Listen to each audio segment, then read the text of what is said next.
progression papale très importante, une croissance immense. Il y a eu un apogée, puis il y a eu à la fin de cette période un déclin qui va évidemment ouvrir la porte à ce qu'il y ait un changement, c'est-à-dire une réforme dans l'Église en général. On a vu qu'il y avait des doctrines qui se sont infiltrées très largement, qui étaient des pratiques qui sont devenues vraiment des doctrines. On voit que l'Église catholique, c'est-à-dire ce qu'on appellera l'Église catholique universelle, eh bien finalement va prendre le dessus dans tout l'empire, ex-empire de l'Ouest romain. Et on s'aperçoit que finalement, Rome devient la grosse capitale de tout l'ex-empire de l'Ouest. Les papes règnent, ils règnent sur les souverains. Ils sont capables de dire, toi tel prince, d'accord, tu vas régner, toi maintenant ça suffit, tu sors, c'est quelqu'un d'autre qui va te remplacer, etc., etc. Et il y a eu des moments comme ça dans cette histoire. C'est absolument étonnant, mais il y a certains papes qui étaient extrêmement forts, comme nous l'avons vu. En parallèle, nous avons vu pendant cette période-là, pendant ce millénaire, la montée de l'islam, bien sûr, enfin la naissance et la montée de l'islam. Nous avons vu cette religion qui vraiment est une religion diabolique, qui crée énormément de problèmes d'ailleurs encore dans le monde entier. Si vous ouvrez votre poste de télévision, vous verrez qu'on parle souvent de la djihad, qu'on parle de tous ces bombes qui sautent, ces gens qui se tuent, ou qui tuent les autres bien évidemment, et au nom de Dieu bien évidemment, enfin du fanatisme au maximum, et cela crée beaucoup d'histoires. On a vu que Mahomet va commencer avec la Mecque, il va conquérir toute l'Arabie avec sa religion, avec sa philosophie, avec ce qu'il a soi-disant reçu de la part de l'ange Gabriel. Nous savons que ceci n'est pas vrai, c'est des esprits démoniaques qui certainement, il a eu certainement une apparition, ça c'est très clair, ça c'est, à mon avis c'est indéniable, vu les esprits sataniques qui ont agi au travers de cette religion et qui continuent à le faire d'ailleurs. Je vous rappelle que c'est la religion qui est la pire, qui s'oppose le plus au christianisme et qui s'est toujours opposée le plus au christianisme depuis qu'elle existe. Il faut être clair là-dessus. Donc ils vont conquérir tout l'empire de l'Est et très facilement. Et en fait, pourquoi? Parce que l'Empire de l'Est était gouverné par l'Église était gouvernée par l'État. Et puis, bon, les chrétiens étaient complètement froids, nous le savons. Il y a eu beaucoup de choses qui ont été faites, qui permettaient très facilement aux musulmans de dire aux gens, écoutez, de toute façon, si vous voulez pas vous convertir, devenir musulman, soit on vous tue, soit vous payez un tribut, soit vous êtes nos esclaves, etc., etc. Et puis finalement, bon, les gens abdiquaient assez rapidement parce qu'ils n'avaient pas envie de prendre l'épée et de se battre pour une question de religion. Après tout, la religion musulmane était quelque chose de simple. Changer de religion, ça ne les gênait pas parce qu'ils étaient vraiment dans une religion dans l'Empire de l'Est. En tout cas, pour la grande majorité des gens. Puis on voit que dans l'Empire de l'Ouest, par contre, les musulmans essayent de monter. Ils se font arrêter par Charles Martel. Et le grand-père de Charles Martel, pardon, le petit-fils de Charles Martel, excusez-moi, Charlemagne, lui, par contre, va continuer, il va étendre tout un empire dans l'Ouest. Et il va avoir vraiment l'approbation de Rome. C'est Rome qui va gouverner au travers de Charlemagne. Et comme Charlemagne était un grand conquérant, il avait un grand empire à l'époque. Sachez qu'en Europe de l'Ouest, il n'y avait pas les nations telles que nous les connaissons. On va voir d'ailleurs que petit à petit, ça va se dessiner. Ce que nous vivons ici en Afrique, l'Europe l'a vécu il y a bien longtemps, mais c'est la même chose. Le désir de nationalisme un peu, après le désir de développer sa propre nation, etc., etc. Ce sont des périodes qui sont vraiment intéressantes parce que ça rappelle des histoires dans certains continents dans le monde. Alors on a vu qu'il y a eu la séparation de l'église latine et de l'église grecque dans cette période-là aussi. Il y a eu toutes les croisades. Les croisades, on voulait récupérer la Terre Sainte. Les pèlerins catholiques qui voulaient aller en Israël, qui voulaient aller sur les lieux saints, eh bien ne pouvaient plus y aller facilement. Donc on a lancé des croisades. Et en plus, on arrivait vers le premier millénaire. Et premier millénaire, 1000 ans, c'est toujours quelque chose de très prophétique. On n'a pas recommencé la même blague dans l'an 2000, je vous le rappelle. Les chrétiens n'ont pas trop bougé dans ce domaine-là. Parce qu'ils connaissaient l'histoire de l'Église en l'an 1000, justement. En l'an 1000, on a beaucoup bougé, on a essayé de faire des guerres saintes, entre guillemets. Donc, les catholiques ont envoyé régulièrement d'Europe des armées. On a vu cela ensemble, on a vu toutes les croisades, en tout cas, on les a survolées. Et puis, on s'est aperçu qu'ils voulaient récupérer. Ils n'ont jamais réussi, ça a été un fiasco régulièrement. Chaque croisade a été relativement un fiasco. Ils ont récupéré le territoire, après ils l'ont perdu, après ils l'ont récupéré, après ils l'ont perdu, après ils ont pu oser y aller, après on leur a donné les permissions entre-temps, etc. Bon, c'était un peu compliqué. compliqué. Par contre, on a vu que les croisades ont eu un impact positif en Europe, nous l'avons vu, hein, que d'abord il y avait le danger de l'islam, l'Europe de l'Ouest a vraiment compris cela. Les armées sont commencées à se mettre ensemble alors qu'ils étaient tout le temps en train de se battre au niveau des pays européens, enfin les pays entre guillemets, les tribus entre guillemets européennes de cette époque-là. Ils ont découvert de nouveaux produits et puis aussi l'Église catholique va encore beaucoup plus s'implanter grâce aux croisades parce que bien elle va prêter beaucoup d'argent et puis c'était eux qui prêchaient les croisades, hein, c'était les prêtres qui prêchaient les croisades, les papes, etc. Les évêques prêchaient les croisades, ils disaient allez-y, il faut y aller, il faut récupérer la Terre Sainte, il faut aller sur les lieux saints, etc., etc. Donc les gens partaient au nom de l'Église pour faire ces croisades de cette époque. Alors on a vu aussi la cinquième partie, développement de la vie monastique, l'art médiéval. On a vu qu'il y avait des 4 grands ordres religieux de cette époque, catholiques, qui sont nés, les bénédictins, les cisterciens, les franciscains et les dominicains. Ça vient de là, ça vient de cette période-là. Ce sont des mouvements qui se sont étendus dans le monde entier, il faut le dire. Hein. Bon. Alors je vous ai montré que ces mouvements avaient souvent de bons motifs au départ, mais tournaient très mal, disons. Après, on voyait qu'il y avait une perversité très souvent, ou alors des trucs excessifs. On n'avait pas le droit de propriété, on n'avait pas le droit de ceci, on vivait de mendicité, etc., etc. Bon, c'était quand même un peu dur. Certains étaient complètement, on verra, comment dire, entre autres les dominicains. Les dominicains vont faire une chose pendant une période, leur seul objectif, ça va être de se battre contre le protestantisme. Voilà, par exemple, vous voyez, donc c'est ce genre de mouvement parfois qui a tourné malheureusement, alors qu'il partait peut-être d'une bonne intention au départ, c'est-à-dire de combattre les hérésies contre tout ce qui était anti-biblique, bien qu'à l'époque il n'y ait plus grand-chose de biblique, il faut dire ce qu'il y a dans la religion. Eh bien, au bout d'un moment, ça tournait très mal et ça c'était de la haine, c'était vraiment des choses. Bon, alors on a vu certaines choses aussi au niveau des ordres monastiques, hein, certains bénéfices.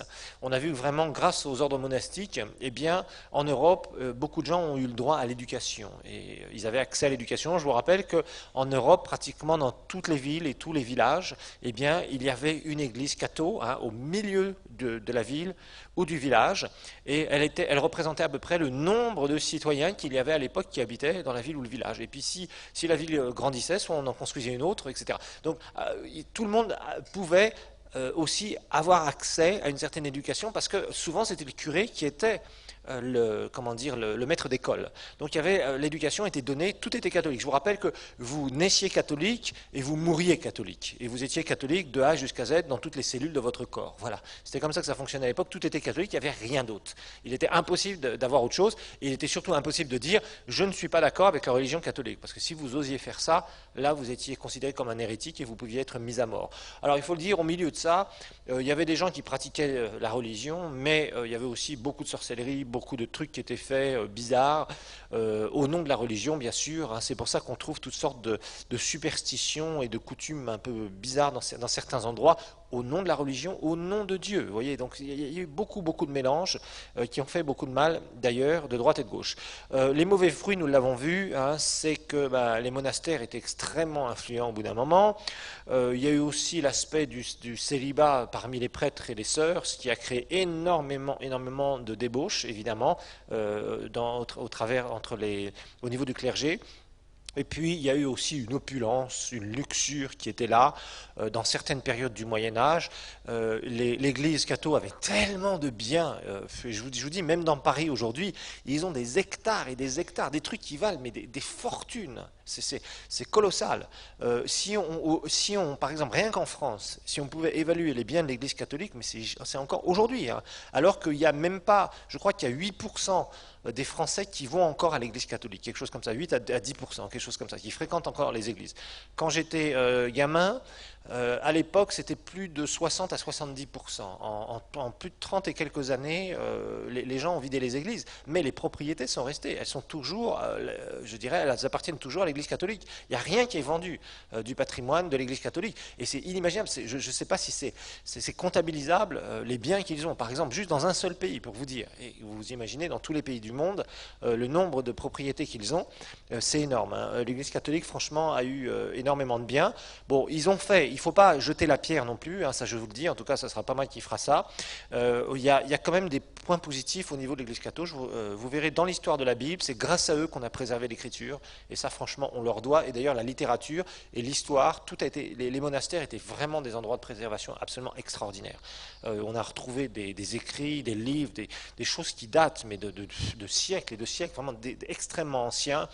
Ça a vraiment permis cela. Et puis, ça a permis le développement. Je vous rappelle que l'agriculture, tout ça, l'éducation, pas mal de choses de base, au niveau de l'Europe, ça a permis un certain développement. Après, bien sûr, nous verrons, ça a freiné le développement. C'était bien pour la base. Par contre, après, ça a beaucoup freiné le développement et il a fallu qu'il y ait, entre autres, la renaissance qui se fasse. On va voir ce mouvement qui sera fait en dehors de l'Église, où il y a eu un désir de la part de gens de se dire mais on veut étudier les sciences, on veut développer les choses, etc., etc., etc. Et tout ça, ça va se faire en dehors de l'Église en général. Alors, on avait vu la 6e partie, on avait commencé en tout cas, on va terminer rapidement. On avait vu le commencement des réformes sur l'Église, la chute de Constantinople, les érudits et les leaders de cette époque. Alors, pendant cette époque, donc, je vous ai dit qu'il y a 5 mouvements qui ont commencé à émerger, et des mouvements qui ont eu la vie dure d'ailleurs. On a vu ce qu'on appelait entre guillemets les puritains, il y a d'autres appellations. Dans le sud de la France en 1170, c'était un mouvement donc, du sud de la France qui repoussait toutes les traditions religieuses. Alors là, c'était une contre-réaction. Vous savez, très souvent, quand il y a de l'abus, quand il y a, je dirais, on le voit, les êtres humains sont comme ça. Les êtres humains ont tendance à réagir. Des gens qui vont souffrir de trop, en général, réagissent. Et parfois, ils réagissent d'une façon excessive, en tout cas au départ. Ça demande de s'équilibrer après. Quand ils ne s'équilibrent pas, ça peut créer beaucoup de problèmes. On verra d'ailleurs avec le mouvement protestant, on verra comment aussi il a été récupéré politiquement parlant. Tout n'a pas été rose, loin de là. Donc là, il y avait des gens qui vraiment s'opposaient. Ils voyaient vraiment l'omniprésence de l'Église catholique et rien ne pouvait être fait en dehors du catholicisme. Si vous vouliez être éduqué, il fallait passer par tout ce qui était catholique. Rien n'existait à côté. Vous voyez, tout était dans le carcan catholique. Et il y avait des gens qui commençaient à dire non, on n'est pas d'accord. Il y a certaines personnes qui avaient eu la chance, parce qu'on verra que la Bible n'a pas été disponible au niveau des fidèles catholiques jusqu'à environ 1950. C'était que pour le clergé. L'accès à la Bible était seulement pour le clergé, jusqu'en 1950. Vous imaginez à peu près, c'est à peu près les dates qu'on verra. Entre-temps, eh bien, il y avait des gens quand même qui découvraient certaines copies des Écritures, qui avaient, au travers du clergé, qui arrivaient à trouver quelques copies des Écritures, etc. etc.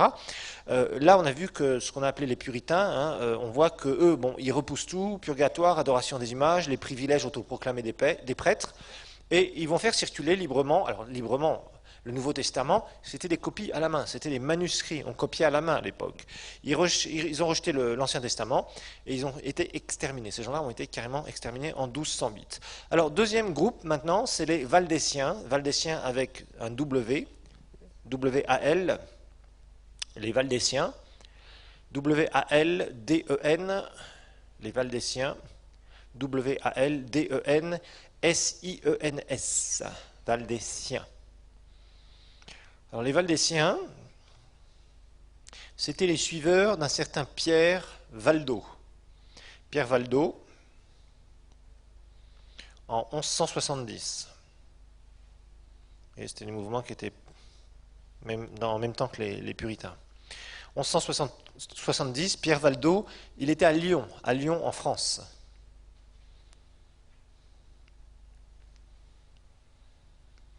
À Lyon en France, et cet homme c'était un riche marchand de tissus. En fait c'était quelqu'un qui était riche, c'était un grand commerçant, marchand de tissus, et lui il prêchait contre la doctrine de l'Église catholique, et il faisait aussi librement circuler les Écritures.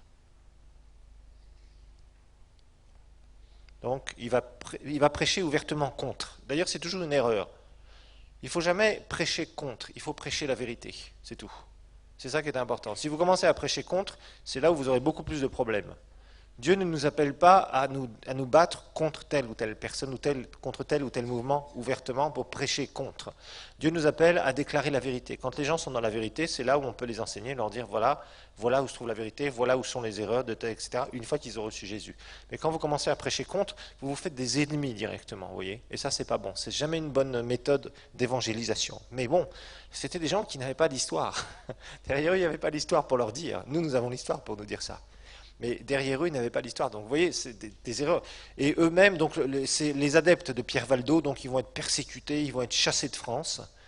Donc les adeptes vont être persécutés et chassés de France. Et ils vont se réfugier en Italie. Donc ils sont chassés de France, ils sont persécutés, ils sont chassés de France et ils se réfugient en Italie. Alors ensuite, il y a un troisième personnage qui lui va être vraiment très intéressant, c'est John Wycliffe. John Wycliffe avec un W, comme Valdo d'ailleurs, c'était W aussi. John Wycliffe, ça s'écrit W-I-C-L-I-F-F. John Wycliffe, W-I-C-L-I-F-F, 2 F donc. 1329-1384. 1329-1384. Alors lui, c'était un précurseur. C'était un Anglais. Avec son nom, on reconnaît bien sa nationalité, en tout cas pour l'époque. Lui, son désir, c'était de libérer l'Angleterre du joug papal. Donc, rappelez-vous, le pape avait la mainmise sur toutes les nations d'Europe de l'Ouest. Et lui, il voulait libérer l'Angleterre directement du joug papal. Et son objectif, c'était de remettre de l'ordre dans les services religieux. Donc dans les églises catho, parce qu'il n'y avait que des églises catho à l'époque, il faut vous le rappeler. Pour l'instant, on est dans une période où il y a que, quand on parle d'église, on parle que d'église catholique. Il n'y en a pas d'autres. Aucune autre église. Donc lui, il veut mettre de l'ordre. Il veut rendre les choses beaucoup plus simples, au niveau de la Sainte Seine, etc. Il essaye au maximum de revenir à la simplicité. Donc c'était une sorte de réformateur, si vous préférez. Il regardait le Nouveau Testament, il disait non, dans le Nouveau Testament, les choses sont simples. Là, on a rajouté plein de trucs, maintenant, ça suffit. Alors évidemment, il y a certains nobles d'Angleterre qui vont le protéger, parce que là aussi, on va voir un peu les travers, le problème qu'il y a, parce qu'on voulait se débarrasser du pape, voilà, du joug papal. Et il y avait quelqu'un qui disait, le pape, ça suffit, l'église catholique romaine, ça suffit, donc on va réformer ça. Et c'était en plus quelqu'un du clergé, qui jouait sa tête. À l'époque, quelqu'un qui se levait contre le clergé, il jouait sa tête. On essayait d'abord de le raisonner, après on l'excommuniait, et s'il allait trop loin, on le brûlait. Et on verra qu'il y a des gens qui vont être brûlés pour cela, pour leur foi. Donc Wycliffe, lui, il essaye au maximum cette réforme. Il est protégé et il va traduire, et ça c'est vraiment nouveau, il va traduire le Nouveau Testament en anglais en 1380. Il va traduire le Nouveau Testament en 1380, 1380. Et il va finir l'Ancien Testament en 1384. Donc 80 Nouveau Testament, 1380 Nouveau Testament, 1384, 4 ans plus tard, il termine de traduire l'Ancien Testament en 1384 en anglais. Donc tout ça c'est en anglais. Et c'est nouveau, parce que pour l'instant, qu'est-ce qu'on a? On a des textes grecs, on a des textes hébreux, mais qui parle le grec, qui parle l'hébreu, qui écrit le grec, qui comprend le grec, qui lit le grec et l'hébreu? Seulement le clergé, le top du clergé. Et les messes sont faites en latin. Donc il y a aussi la Vulgate. Mais la Vulgate, les gens n'ont pas ça chez eux. Ils n'ont pas de Bible. Ils viennent à l'église, le curé prend des portions de l'écriture, mais les gens, les fidèles, n'ont pas accès à l'écriture. Ils ne peuvent pas aller dans une librairie et acheter une Bible. Non pas qu'ils n'avaient pas l'argent pour certains d'entre eux, comme nous le verrons, c'est parce que ça n'existait pas. Imaginez-vous, on est au XIVe siècle. Les Écritures sont beaucoup moins disponibles dans ces périodes-là qu'elles l'étaient même dans les premiers siècles après Jésus, au temps de l'Église persécutée. Vous imaginez un peu? Les fidèles n'ont pas accès aux Écritures. Le fidèle est là, il entend un prêtre, et le prêtre peut lui dire la vérité comme il peut lui dire n'importe quoi. Il ne sait pas. Il ne saura pas dire il ne saura pas dire, parce qu'il n'a rien, Il n'a pas de Bible, il ne peut pas regarder lui-même dans la parole de Dieu, il ne peut pas se nourrir de la parole de Dieu. Alors, évidemment, il va prêcher, il va faire certains écrits aussi, et tout ça, ça va aider, comme on va voir, pour la réforme, un peu plus tard pour la réforme protestante. Ça va être bon. Alors, ces adeptes vont être, il va y avoir cette bonne période, puis après, les générations vont se succéder, et ces adeptes, eux, vont être persécutés, parce que l'Angleterre, on va voir, va aller d'un bord et de l'autre. On va voir qu'ils vont rester cathos d'un côté, et puis ils vont aller vers la réforme, puis après ils vont revenir un peu vers le catholicisme, et puis après ils vont se stabiliser et ils vont devenir l'église anglicane. Voilà, nous découvrirons comment l'église anglicane est née. Ensuite, John Huss, H-U-2-S, John Huss,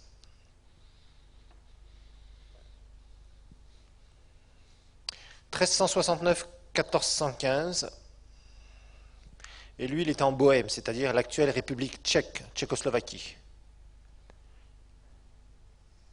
Enfin, je rectifie, l'actuelle République tchèque seulement, parce que la Slovaquie, je crois, est indépendante ou quelque chose comme ça, si je ne dis pas de bêtises maintenant. Ça a tellement bougé. 1369-1415, donc la Bohême, l'actuelle République tchèque. Alors lui, il va s'opposer, donc, ça c'est plus l'Europe de l'Est, hein, il s'oppose à l'autorité papale et à la doctrine de l'Église catholique, directement.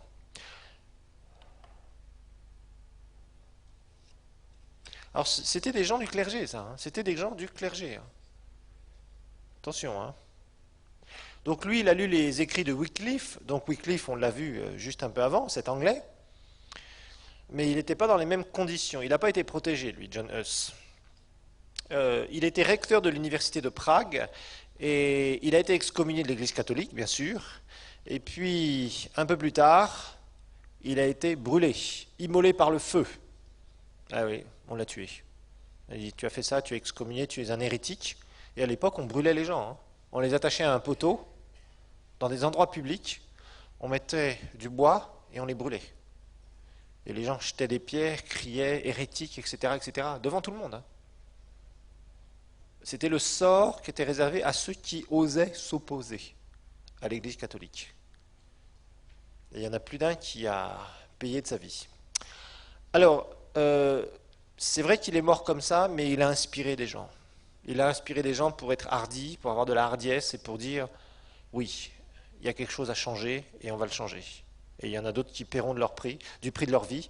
Il y en a d'autres qui ne seront pas, je dirais, poursuivis jusqu'à la mort, mais ça ne sera pas facile. On verra que la liberté du culte, c'est quelque chose, vous savez, il y en a beaucoup qui ont payé du prix de leur vie pour pouvoir montrer qu'il y avait un chemin autre et que chacun pouvait librement adorer. Vous voyez, vous allez voir, ça va être un grand combat. Cinquième personnage, dirions-nous, c'est Jérôme Savonarola, comme un savon et Arola après. Jérôme Savonarola, comme un savon et vous rajoutez A-R-O-L-A. Alors Savonarola, donc il est né en 1452. C'était un moine dominicain qui vivait en Italie, à Florence, dans la ville de Florence, une très belle ville. Et cet homme, il a vraiment, vraiment dénoncé des abus, surtout des abus en fait du clergé qui utilisait la religion, qui utilisait Dieu, le nom de Dieu, pour faire de la politique. Il était en Italie, donc il était vraiment au centre, il était témoin de pas mal de choses. Donc à l'époque, évidemment, l'Église était très politisée, c'était l'Église qui dirigeait, je vous le rappelle, hein. Au niveau politique, c'était devenu des grands politiciens. Donc lui, il a prêché contre cela. Il a osé prêcher contre ça. Il prêchait dans une cathédrale et il avait énormément de succès. Les gens venaient pour l'écouter. Étonnant. Étonnant oui et non, parce que les gens aussi voyaient les abus du pouvoir religieux. Donc il y avait des gens qui le suivaient, qui vraiment voulaient pratiquer ces doctrines, et cet homme était extrêmement influent, très influent, à tel point qu'il a voulu même réformer tout l'aspect religieux, entre guillemets, de toute la ville de Florence, tellement il avait de l'influence. Vous savez, les gens influents peuvent faire beaucoup de choses. Mais malheureusement pour lui, il a été excommunié par le pape, il a été emprisonné et on l'a pendu. Voilà. Voilà, donc c'était les personnages un petit peu qui ont frappé ce temps de cette fin d'histoire de l'Église médiévale. Alors maintenant, on va voir la chute de Constantinople. La chute de Constantinople. Rappelez-vous que c'est l'Istanbul actuel, en Turquie. La chute de Constantinople. Donc ça va se passer en 1453. Et là, ce sont les Turcs qui ont mis fin à leur conquête. Les Turcs ont pris le leadership donc du monde musulman. Je vous en avais parlé. Vous avez dit que c'était d'abord les Arabes qui étaient les leaders du monde musulman, puisque Mahomet était un Arabe. Et pendant tous ces siècles, entre le 7e siècle et le 15e, eh bien, c'était les Arabes qui avaient le dessus. Mais les Turcs ont commencé à prendre de plus en plus je dirais, de hauteur au niveau du leadership. Et en fait, ils vont finalement terminer par une conquête totale, hein, de la ville de Constantinople. Et vous vous rappelez qu'il y avait Constantin qui avait construit une très grande cathédrale, hein, la plus grande église catholique, la fameuse Sainte-Sophie. Et finalement, cette cathédrale Sainte-Sophie, les Turcs, juste là, quand ils vont vraiment s'emparer complètement de Constantinople, ils vont transformer cette cathédrale Sainte-Sophie en une mosquée, jusqu'en 1920. Donc de 1453 à 1920. Et là, tout l'Empire de l'Est, vous voyez, il devient vraiment musulman. Bon, c'est la chute, dirions-nous, de l'Empire romain de l'Est. Ça devient complètement sous la coupe des musulmans. Et là, bien, il y a l'Église orthodoxe qui a un droit d'existence, mais vraiment extrêmement petit. Donc, tout l'Empire de l'Est va continuer avec des patriarches, hein, orthodoxes. Ils vont être là. Ils ne vont pas faire trop de bruit, mais ça va être considéré comme un territoire complètement musulman. Donc ils vont être tolérés, mais vraiment du bout des lèvres. Hein. Vraiment du bout des lèvres. Donc l'Église chrétienne de cette partie-là, déjà était complètement endormie, mais là, elle va ronfler complètement. Et d'ailleurs, elle ronfle encore aujourd'hui, il faut le dire. Vraiment, cette partie-là, c'est pas... Vous imaginez, en Turquie, rappelez-vous, Asie mineure, c'est là où vous avez tout ce que Paul a fait. 1er siècle. 2e, 3e siècle, c'est vraiment réveillé ces coins-là. Aujourd'hui, vous allez en Turquie, si vous arrivez à trouver une église de 30 personnes, une église évangélique, une église où on prêche Christ réellement, vous aurez de la chance. Et ça fait longtemps que ça dure. Et les gens se sont complètement fermés à l'évangile. Ce qui a été le berceau du christianisme, en tout cas pour les païens, et rappelez-vous que Éphèse était l'épicentre du christianisme, est devenu un vieux vestige. Et il n'y a plus rien du christianisme. Plus rien du christianisme. Les musulmans, ont effacé les traces du christianisme. Alors on va regarder les érudits théologiens catholiques qui ont marqué cette époque, donc de cette période de l'Église médiévale. Les érudits et théologiens catholiques.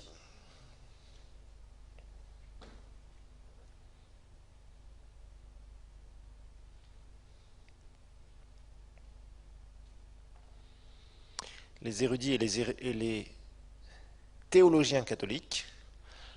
Alors, ce sont des personnages qui vont être à la base de beaucoup d'écrits au niveau de la théologie catholique. Rappelez-vous, dans la doctrine catholique, il y a beaucoup de choses qui ont été rajoutées. On a pris la Bible, mais on a aussi rajouté beaucoup de choses. Maintenant, c'était devenu, dans cette période-là, une théologie, c'est-à-dire doctrine enseignée obligatoirement partout. Alors, il y a eu plusieurs personnages ici. Pierre Abelard, A-B-E-E-L-A-R-D. Pierre Abelard, A-B-E-L-A-R-D. Alors lui, il a vécu de 1079 à 1142.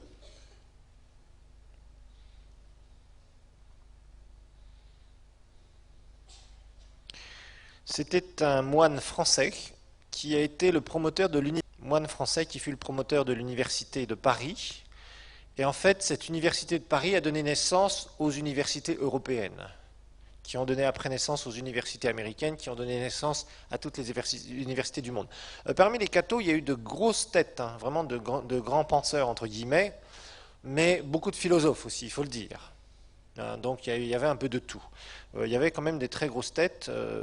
Nous en manquons beaucoup dans le monde protestant, il faut le dire. Donc lui, c'était un fin penseur, un théologien, un philosophe, enfin bon bref, hein, toutes sortes de choses. Donc c'était un homme qui était très éduqué et qui a voulu aussi éduquer les autres. C'était très positif dans ce domaine-là. Par contre, au niveau spirituel, c'était pas ça. Il y a beaucoup de philosophie qui s'est introduit malheureusement dans toute la théologie catholique, à amener les gens finalement, quand ils étudient toutes ces doctrines, à ne plus vraiment savoir à quel saint se vouer, si on peut utiliser cette expression.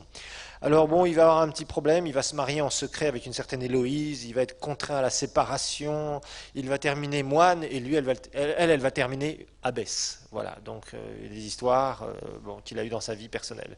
Alors Bernard de Clairvaux,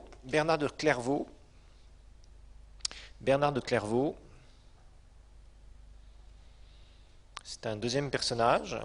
Clairvaux, ça s'écrit comme Clair, C-L-A-I-R, comme quelque chose qui est clair, à l'opposé de foncé, et Vaux, V-A-U-X. V-A-U-X. Lui, il a vécu de 1090 à 1153.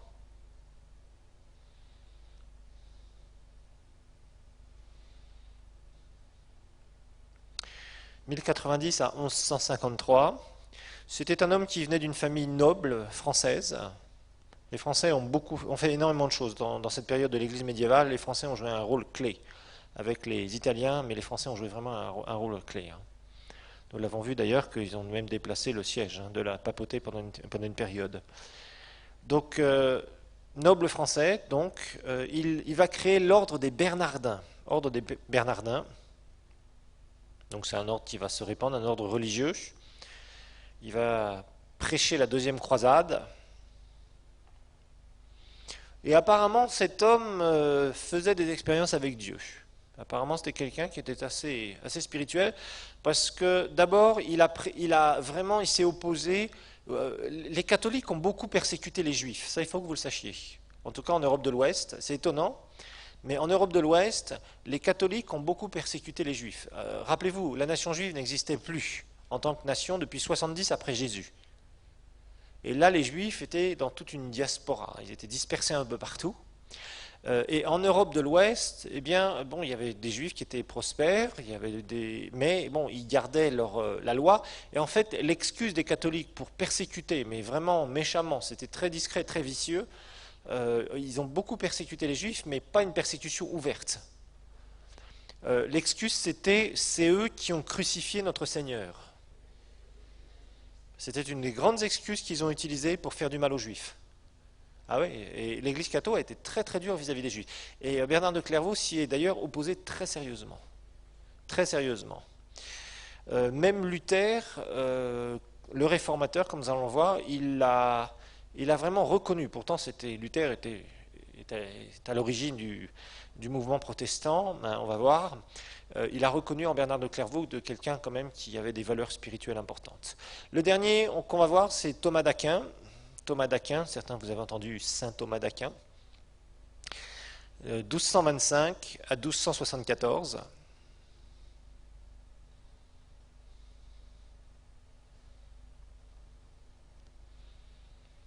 Un homme très érudit, un homme très très érudit, on l'a appelé même le docteur universel, le docteur angélique, le prince des érudits, il en avait des titres, docteur universel, docteur angélique, prince des érudits. Il est rentré chez les dominicains et il est très souvent cité comme un érudit de l'Église catholique. C'est quelqu'un qui a écrit aussi pas mal de choses et qui a contribué au développement du catholicisme. Alors, je vous le rappelle, hein, une grande majorité des gens qui étaient dans le clergé n'étaient pas nés de nouveau, il faut être clair. Maintenant, quels étaient ceux qui étaient nés de nouveau et ceux qui n'étaient pas nés de nouveau, c'est très difficile de faire la part des choses. Il est clair qu'il y avait des gens qui recevaient le Seigneur, parce qu'ils avaient accès aux Écritures, ça c'est clair. Maintenant, c'est très difficile parce que ces gens-là avaient du mal à se manifester. Certains priaient vraiment avec sincérité, d'autres c'était uniquement de la religion, de la bouffonnerie, de tout ce que vous voulez. C'était des prétextes, ni plus ni moins, pour avoir du pouvoir, parce que si vous étiez dans les ordres et plus vous étiez haut placé dans les ordres, plus vous aviez de l'argent, du pouvoir et tout le reste que vous pouviez faire sans aucun souci, parce que vous étiez protégé par le clergé. D'accord. Alors on va voir la leçon numéro 6, maintenant l'Église réformée. L'Église réformée, leçon numéro 6. Et on va voir l'arrière-plan de la réforme. Et c'est là où on va s'intéresser de plus en plus au protestantisme. On va découvrir comment est né ce qu'on appelle le protestantisme. Donc c'est vraiment intéressant. Donc leçon numéro 6, l'Église réformée, c'est de 1453 à 1648. Leçon numéro 6, l'Église réformée, 1453-1648. Et on va voir donc l'arrière-plan de la réforme.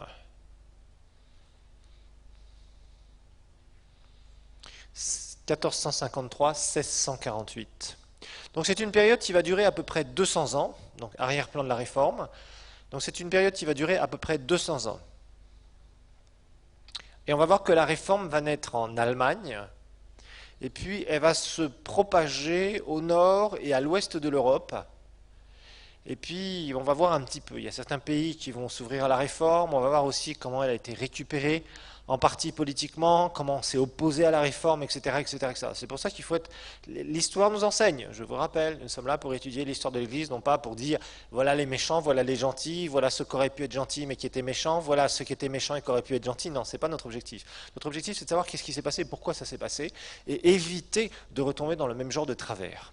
Alors, au XVe siècle, il va y avoir un... En fait, le problème qu'il y avait, c'était l'omniprésence de l'Église catholique. Là, on ne s'occupe que de l'ex-empire de l'Ouest, parce qu'à l'Est, vous avez compris, c'était l'Église orthodoxe, complètement religieuse, fermée, qui ne bougeait pas et qui ne pouvait plus bouger, et qui était chapeautée par tous les musulmans. Bon. Donc elle était tolérée, mais vraiment à un petit degré. Elle ne pouvait pas bouger, il n'y a pas eu de réveil pendant des siècles et des siècles dans l'Empire de l'Est. L'ex-Empire de l'Est, c'est vraiment étonnant. Mais dans l'Empire de l'Ouest, eh bien, la religion, c'était le catholicisme, on ne connaissait rien d'autre. C'est-à-dire, si on se disait chrétien, je n'étais chrétien, c'était catholique, voilà. Parce que rien d'autre n'existait. Pouvoir absolument, l'omniprésence de l'Église catholique partout, etc., etc. Alors, il y a quand même eu plusieurs choses qui ont fait que des gens, je vous rappelle qu'à la fin de cette période de l'Église médiévale, le clergé avait quand même une mauvaise réputation, on en a parlé. Bon, les gens se disaient, mais bon, on n'a pas le droit de dire ce qu'on veut. Quelqu'un qui osait dire quelque chose contre l'Église, c'était quelqu'un qui pouvait avoir de sérieux ennuis. En tout cas, il pouvait être traduit au niveau de l'Église catho, il pouvait être excommunié, il pouvait être mis à mort, il pouvait. Ça pouvait aller très, très, très loin. Donc les gens se taisaient. Certains en pensaient pas moins, d'autres étaient très contents du système parce qu'ils profitaient largement du système, et puis d'autres étaient complètement ignorants. Ils disaient, bon, on ne connaît rien d'autre, donc pour nous c'est normal. On a vécu, on est né là-dedans, on meurt là-dedans, et puis nos grands-parents et arrière-grands-parents, c'est la même chose, on le sait. Et nos enfants et nos petits-enfants, c'est la même chose. Donc, fataliste, quoi. Bon, on est là, on sort là. Il y a de l'injustice peut-être, mais bon, on continue, c'est tout. Alors, au XVe siècle, il va se passer quelque chose qui s'appelle la Renaissance. La Renaissance, c'est une période de soif intellectuelle et artistique en Europe. Il y a un désir d'intellectualisme, de libre pensée, mais aussi un désir d'un art un peu différent. Pour l'instant, tout ce qui est artistique, tout ce qui est écrit, tout ce qui est littérature, ça se fait dans l'Église catholique. C'est pour ça d'ailleurs, et il faut témoigner de ça, il y a des trucs qui sont très très beaux, qui ont été faits au travers du clergé en Europe. Vous allez en Europe de l'Ouest, il y a des choses absolument phénoménales qui ont été faites. Des sculptures, des écrits aussi, toutes sortes de choses qui vraiment sont des, je dirais, c'est tout un patrimoine aujourd'hui. Un immense patrimoine. Il y a aussi eu une soif de connaître les Écritures. Ça, c'est très clair. On savait que l'Église ne disait pas la vérité. Les gens le savaient, quelque part. Ils voyaient bien que l'Église était en train de se corrompre sérieusement, enfin, elle était corrompue jusqu'au bout, luxure, péché secret, mauvaise réputation, tout ça. Donc les gens se disaient, non, non, ces gens-là, ils nous racontent des choses, mais il y a quelque chose qui ne va pas. Qu'est-ce qu'il y a vraiment là? On parle de Bible, mais la Bible, on ne l'a pas. Donc les gens commençaient à se poser des questions. On les avait roulés pendant pas mal d'années, il faut le dire, et franchement, le désir de connaître l'Écriture, ça commençait à pas être seulement une ou deux personnes, mais ça commençait à être des masses de gens qui disaient on voudrait bien savoir ce qu'il y a dans la Bible. On n'a jamais vu une Bible, on ne sait pas ce qu'il y a dedans. Imaginez-vous, ils sont nés dans la religion et ils ont été à l'église toute leur vie. Alors il y a un autre événement aussi qui va se produire. En 1456, il y a la découverte de l'imprimerie par Gutenberg, en Allemagne. 1456, découverte de l'imprimerie par Gutenberg. Gutenberg, c'est G-U-T-E-N-B-E-R-G-E. G-U-T-E-N-B-E-R-G-E. C'est en Allemagne. Et le premier livre qui a été imprimé, c'est une Bible. Je crois que c'est en 180 exemplaires, si mes souvenirs sont bons. À l'époque, imaginez-vous, jusqu'au XVe siècle, tous les livres étaient copiés à la main. Et si vous vouliez avoir une Bible, il fallait payer 1 an de salaire pour vous acheter une Bible. Si jamais vous pouviez avoir une copie quelque part, illégale, entre guillemets. Imaginez-vous s'il fallait payer 1 an de salaire de quelqu'un qui est quand même un salaire correct. Je ne parle pas des salaires les plus bas. Ça demandait 1 année de salaire pour avoir tout ou une portion des Écritures. Donc évidemment, il y avait très peu de gens qui pouvaient se permettre ça, et il fallait que quelqu'un copie. Donc déjà, quelqu'un qui ait accès, et c'était que le clergé qui avait accès à cela, et c'était bien fermé. Donc c'était pas répandu, c'était pas quelque chose qu'on trouvait chez Monsieur Tout-le-Monde. Il y avait quelques grands nobles qui avaient les Écritures. Mais rappelez-vous aussi, la Bible était encore soit en hébreu et en grec, sauf il y avait la Vulgate qui avait été traduite par Jérôme. La Bible que les catholiques utilisaient, qui était donc en latin. Mais il fallait comprendre le latin. Donc il fallait avoir une certaine éducation. Donc c'était déjà, vous voyez, c'était très peu de personnes qui pouvaient se procurer une Bible, et même s'ils en avaient une, la lire. Voilà. Donc Gutenberg va imprimer cette Bible. Et petit à petit, bon, il y a comme des gens aussi qui ont continué à copier ça à la main. On a continué, et puis petit à petit, on a commencé à imprimer. On a découvert cette imprimerie, c'était la première imprimerie, et on a commencé à imprimer. Et puis ça s'est répandu. Cette découverte s'est largement multipliée. Et puis on a commencé à imprimer des Nouveaux Testaments. Mais là, pas de traduction encore. C'était latin, latin, latin, latin. Les messes étaient en latin, tout était en latin. Bon, il y avait des gens qui comprenaient un peu, qui lisaient. Il y en avait d'autres qui apprenaient les prières en latin sans vraiment savoir ce que ça voulait dire, et ils répétaient ça bêtement pendant les messes. Ah oui. Vous savez, quand on n'est pas éduqué, on fait comme les autres. Hein. C'est souvent ce qui se passe. Donc les gens faisaient ça, mais sans être capables de pouvoir lire vraiment. Bon, donc il y avait aussi dans cette période-là un ras-le-bol, comme je vous le disais, le clergé, mauvaise réputation. On voudrait vraiment que les choses changent. On voudrait que les choses changent, et on voudrait aussi commencer à construire chaque nation. Là, l'Europe commençait à se découper en pays. C'était vraiment très nouveau, très très nouveau.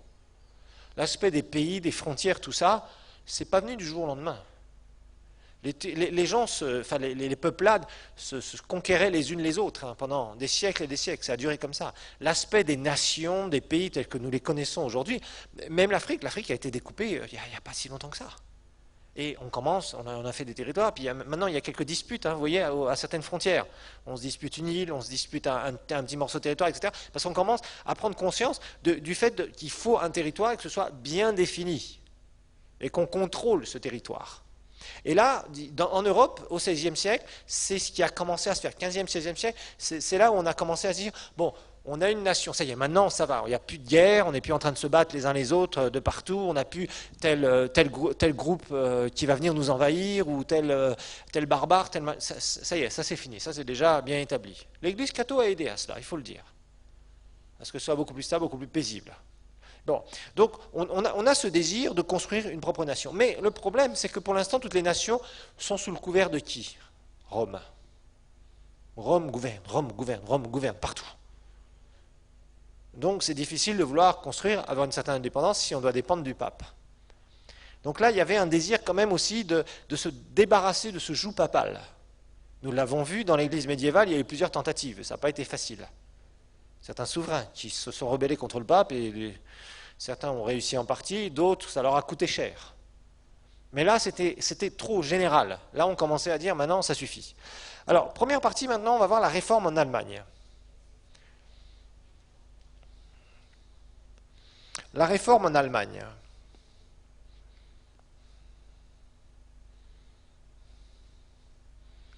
La réforme en Allemagne, et on va voir un moine catholique qui s'appelle Martin Luther.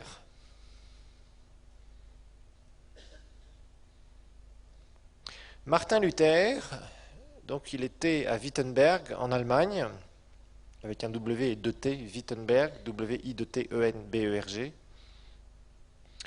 à Wittenberg en Allemagne. Lui, c'était un professeur d'université. Mais rappelez-vous, tout ce qui était université, c'était catholique. Il n'y avait pas d'université indépendante. Tout était catho. Donc lui, c'était quelqu'un en fait qui faisait partie du clergé. Et il va découvrir quelque chose.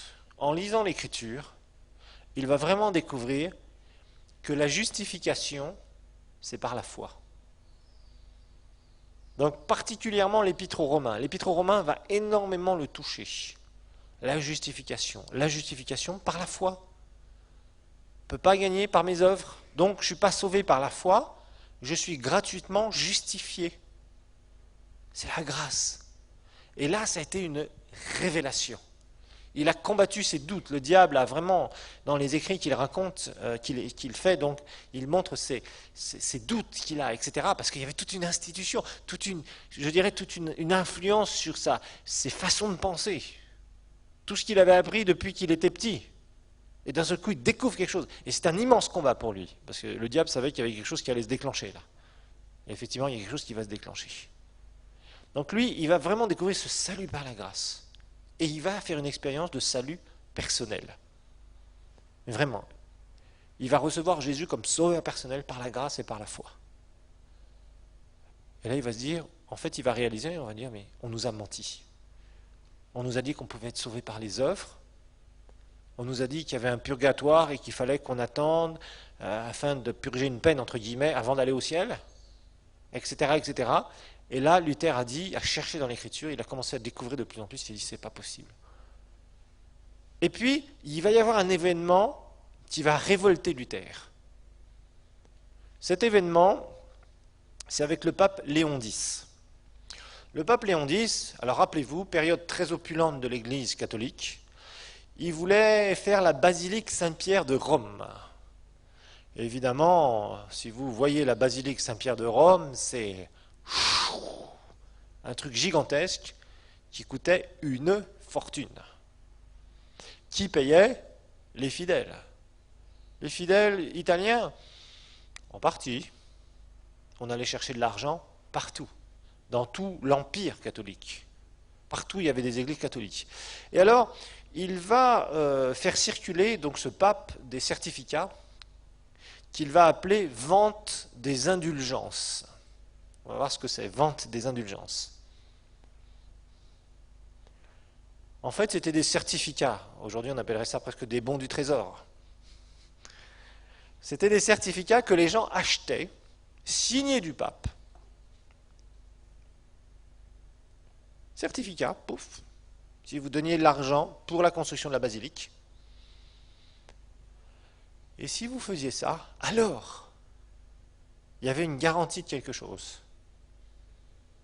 Que vos bien-aimés qui sont au purgatoire, au moment même où l'argent sera donné, il va tomber dans le trésor de Rome, vos bien-aimés vont passer du purgatoire au ciel. Et c'était clair.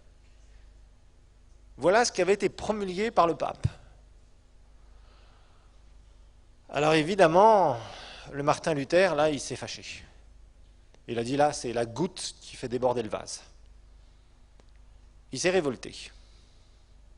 Il s'est révolté parce qu'il a commencé, ni plus ni moins, à prêcher contre ça. Il était dans sa paroisse à Wittenberg et il prêchait contre ça. Imaginez-vous, il est lui-même en train de prêcher, lui-même du clergé catholique, et il est en train de prêcher contre quoi? Contre quelque chose que le pape a promulgué. Il y avait déjà eu des gens qui avaient essayé de prêcher des choses contre la papauté. Et ils avaient tous quasiment terminé brûlés, pendus, assassinés. Donc Luther était en train de jouer gros ici. Et le 31 octobre 1517,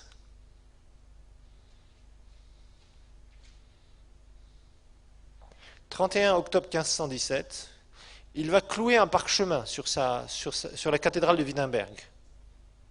Et il va dénoncer, sur ce parchemin, il va dénoncer toutes les doctrines antiscripturaires de l'Église. C'est-à-dire ça, c'est pas dans la Bible, c'est faux. Ça, c'est faux, c'est pas dans la Bible, etc., etc., etc. Il met ça sur la cathédrale. Et d'ailleurs, il le met à droite, à gauche, un peu partout, dans toute la ville. Il va commencer à publier des enseignements. Il va les annoncer partout en Allemagne. En fait, il va allumer un feu. Il va dire non, on est justifié par la grâce. On n'est pas justifié. On est justifié par la foi et par la grâce. On n'est pas justifié par les œuvres. Partout, partout, il va promulguer cela.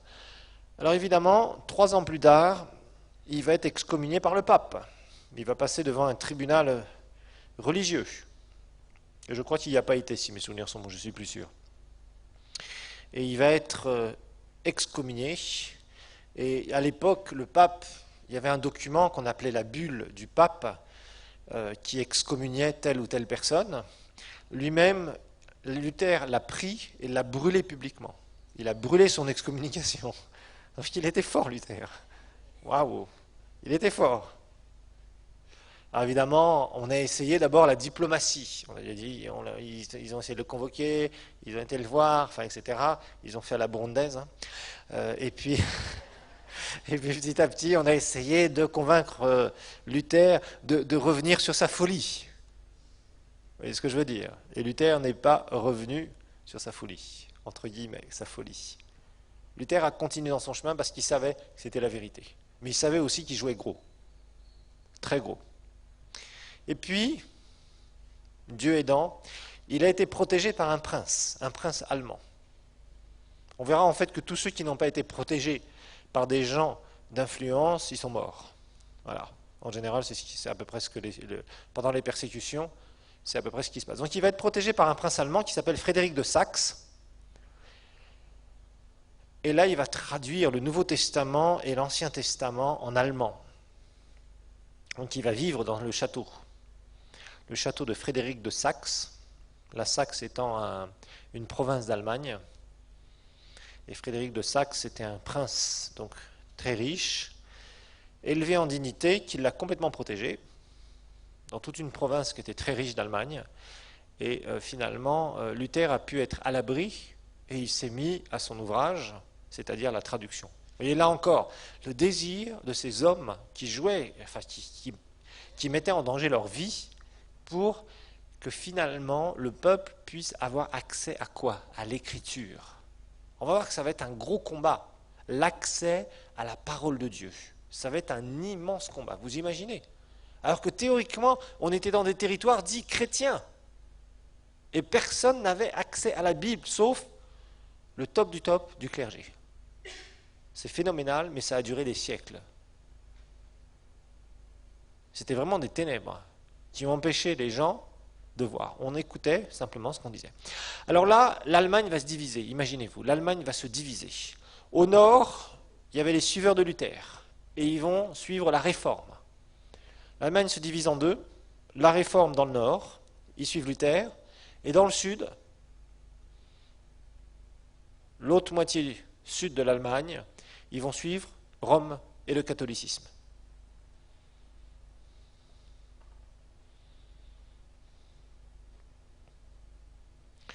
Alors c'était clair. Dans le sud, bon, quelques temps plus tard, on essaye de réconcilier les deux parties, mais en vain. Impossible de se réconcilier. Dans le sud, les princes allemands interdisent les enseignements de Luther. Tout ce qui est enseignement de Luther est absolument interdit. Dans le nord, les princes allemands permettent à ce que tous les enseignements de Luther puissent être enseignés, mais aussi on laisse libre cours à la pratique du catholicisme. C'est-à-dire qu'on n'empêche pas quelqu'un qui veut continuer à suivre la doctrine de Rome de continuer. Alors, quand les gens donc tous ceux du Nord qui commençaient à découvrir la réforme, ce qu'on va appeler la réforme, c'est-à-dire la réforme de l'Église, dans les églises, on commençait à prêcher un message qui était tiré des Écritures. Le salut par la grâce, par la foi, etc. Alors dans les églises catho, là on est dans les églises catho, il n'y a aucune autre église qui existe. On est dans la propriété de l'église de Rome. Mais on a des prêtres qui commencent à s'ouvrir et qui commencent à se poser des questions, qui découvrent. En masse dans le nord, mais pas tous, il faut être clair. Et dans le sud, on bloque tout. Alors évidemment, comme dans le nord, on commence à voir que les princes du sud, les princes allemands du sud refusent, empêchent que les enseignements de Luther soient enseignés dans les églises, ou à ceux qui veulent bien entendre, ils vont commencer à protester. Les réformateurs vont commencer à protester. Et c'est à ce moment-là qu'on les a appelés les protestants. Alors là, l'origine du mot protestant en partie, enfin sous une version. Donc, en fait, ce sont les princes du Nord qui vont, enfin tous ceux qui sont dans le Nord, qui commencent à dire non, on n'est pas d'accord. Pourquoi est-ce que les princes allemands du Sud refusent que l'on enseigne ce que Luther a écrit, ce que Luther dit? Donc, ils commencent à protester. Alors, bon, il y a d'autres côtés, il y a un côté plus officiel. Le mot protestant, en fait, dans l'allemand juridique, ça voudrait dire auteur d'une déclaration publique. Okay, donc, certains disent que le mot protestant vient de là. Et certains protestants donc disent aujourd'hui que, en fait, ni plus ni moins, ça se réfère à une expression testari pro qui veut dire témoigner pour. Alors voilà, les protestants disent non, nous on a témoigné pour la vérité, si vous voulez, et les cathos disent non, ils ont protesté, ils ont protesté contre nous. Voilà, ils ne sont pas tout à fait d'accord sur la terminologie, donc on ne va pas tergiverser là-dessus, c'est pas très intéressant. Alors maintenant, on va regarder l'extension de la réforme. Deuxième partie, l'extension de la réforme et ses principes. L'extension de la réforme et ses principes.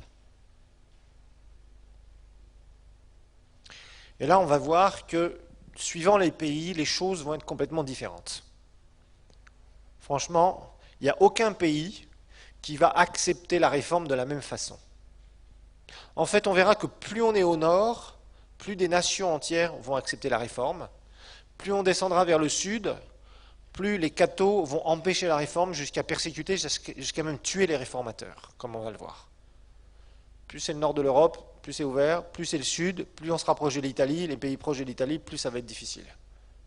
Plus la réforme va être réprimée. En gros, c'est ce qu'on va voir. Alors, donc, en Allemagne, on sait, au nord, la réforme est très largement acceptée. Ça, en Allemagne, au nord, tout va bien. Dans le sud, on bloque la réforme. Ensuite, en Italie et en Espagne, alors là, c'est terrible. En Italie et en Espagne, celui qui ose prendre les enseignements de Luther, il est mis à mort, il est persécuté. Donc l'Italie et l'Espagne restent catho, de quoi que ce soit d'autre. En France et en Hollande, on va voir que c'est vraiment tout à fait incertain. Au nord, vraiment, plus on va monter dans le nord, plus on va voir, les pays souffrent, les pays se donnent beaucoup plus facilement, au niveau de la réforme. Alors maintenant la Suisse. La Suisse, rappelez-vous que la Suisse et l'Allemagne ont une frontière commune assez importante. Et rapidement, évidemment, quand l'Allemagne va s'ouvrir à la réforme et aux enseignements qui sont beaucoup plus tirés de la Bible, les Suisses vont s'ouvrir assez facilement. Mais il y a un certain Ulrich Zwingli, je ne vous l'appellerai pas parce que c'est un peu trop compliqué. En fait, il va y avoir, la tension va monter entre les cathos et les protestants jusqu'à ce qu'il y ait une guerre entre eux, une guerre civile. Waouh! Et là, la montée de la réforme commence à envahir la Suisse, avec ce Zwingli là, et puis les cathos contre-attaquent et ils se battent entre eux. entre protestants et catholiques. C'est pas beau. Mais c'est ce qui s'est passé. Donc d'un seul coup, la réforme n'est plus propagée. On arrête de faire avancer la doctrine de Luther, etc., etc. On est beaucoup plus prudent, on se calme. Mais il y a un certain Jean Calvin, C-A-L-V-I-N, qui est français et qui va fuir la France d'ailleurs, et qui va aller donc en Suisse, qui va émigrer en Suisse. Donc Jean Calvin, un Français qui va fuir la France justement à cause de la réforme, parce qu'il sera menacé. Et en 1536, Jean Calvin va publier un livre important sur la foi chrétienne. Il avait 27 ans quand il va publier ce livre. Et Calvin va être un des piliers d'une des parties de la réforme. En fait, on va voir que dans cette période, il y a deux grandes figures, c'est Luther et Calvin. Luther va travailler dans certains endroits d'Europe, Calvin va travailler dans d'autres endroits, et ils auront quelques divergences doctrinales comme nous le verrons. Alors les pays scandinaves, c'est-à-dire Danemark, Suède et Norvège, les pays scandinaves vont très rapidement s'ouvrir à la réforme. Danemark, Suède et Norvège, là on est tout en haut de l'Europe, l'Europe du Nord, ce qu'on appelle les pays scandinaves, Danemark, Suède et Norvège. L'Église va se réformer très rapidement. Ils se battent un peu, et puis au bout d'un moment, les églises se réforment. D'ailleurs, on voit dans ces pays-là encore tout l'arrière-goût de la réforme, entre guillemets. Il y a des églises qui sont devenues très religieuses après, d'ailleurs. On va voir que la réforme, ça va être une sorte de réveil, et après, elle va complètement s'endormir. C'est pour ça qu'on va voir, après, on va étudier, à partir de cette période-là, il va y avoir des successions de mouvements de Dieu, et la plupart de ces mouvements vont s'endormir au bout d'un certain temps, et Dieu suscite après un autre mouvement, etc., etc., etc., parce que les mouvements naissent et les mouvements meurent. Ça, il faut le savoir. On va découvrir ça aussi. Donc, ces pays scandinaves, franchement, ils s'ouvrent, et hop, l'Église est réformée rapidement. Alors, en France, ça n'a pas été facile. Rappelez-vous, dans les autres endroits du monde, il n'y a rien qui se passe au niveau du christianisme. Là, tout va se passer dans ces endroits-là encore. Et après, on va voir que tout va commencer à se passer en Amérique du Nord. Et après, dans les jours où nous sommes, tout va revenir dans plein d'endroits du monde qui ne se sont jamais ouverts à l'Évangile pendant des millénaires. Et nous en sommes témoins ici en Afrique subsaharienne, bien sûr. Alors, la France, il va y avoir des grands leaders de la réforme, entre autres Calvin, comme on l'a vu tout à l'heure. Mais la France va refuser la réforme. L'Église catho va s'opposer, va être très forte. Et il y a une date macabre pour les protestants, vous en avez certainement entendu parler, c'est la fameuse Saint-Barthélemy. La Saint-Barthélemy, eh bien, ça va être une nuit noire où il va y avoir beaucoup de protestants, des dizaines de milliers de protestants qui vont être massacrés de façon planifiée.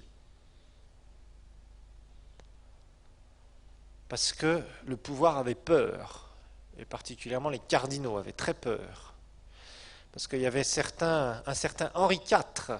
Henri IV devait prendre la royauté, et Henri IV, pour le grand malheur des catholiques, était protestant.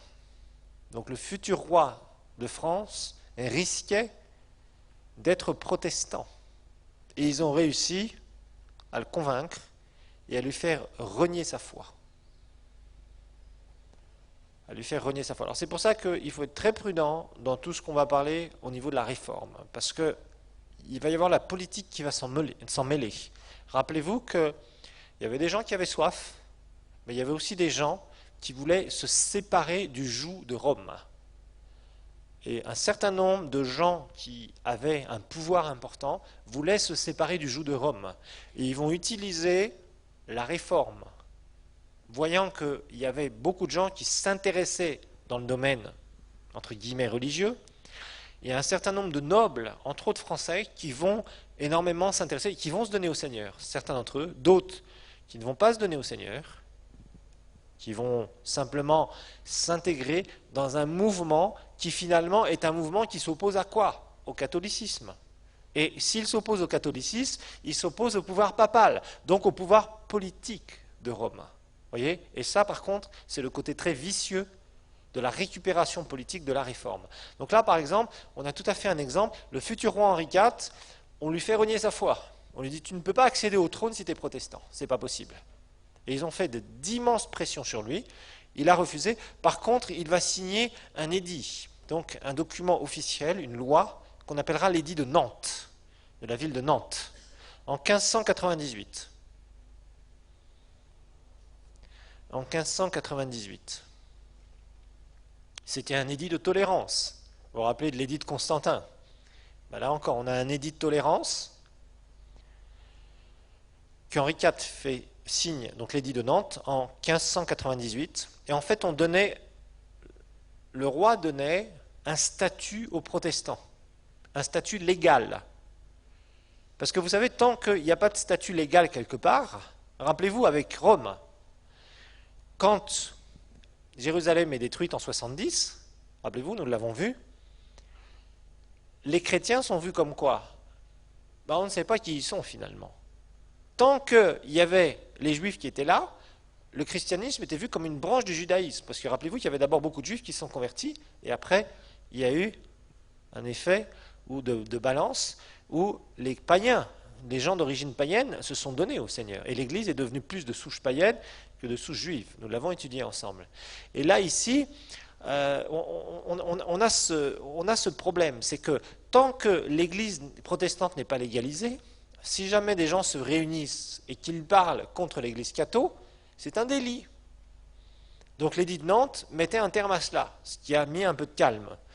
Par contre, cet édit de tolérance a été combattu par Richelieu. Richelieu était un cardinal très puissant, oulala, très politiquement puissant. Il utilisait vraiment son pouvoir ecclésiastique pour gouverner la France, et c'est ce qu'il a fait.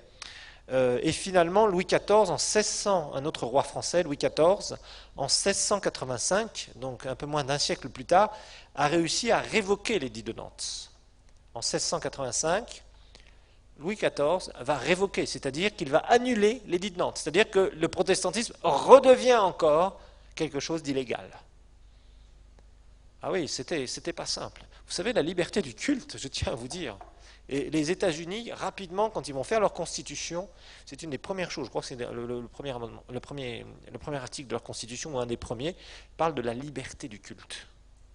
Parce que c'était quelque chose dont les peuples ont souffert pendant des millénaires sur cette terre. Que quelqu'un ne puisse pas adorer qui il veut. Ça, c'est un problème qui est énorme et qui existe encore aujourd'hui dans pas mal de nations. Il faut le savoir. Il faut le savoir. Voilà pour ce cours.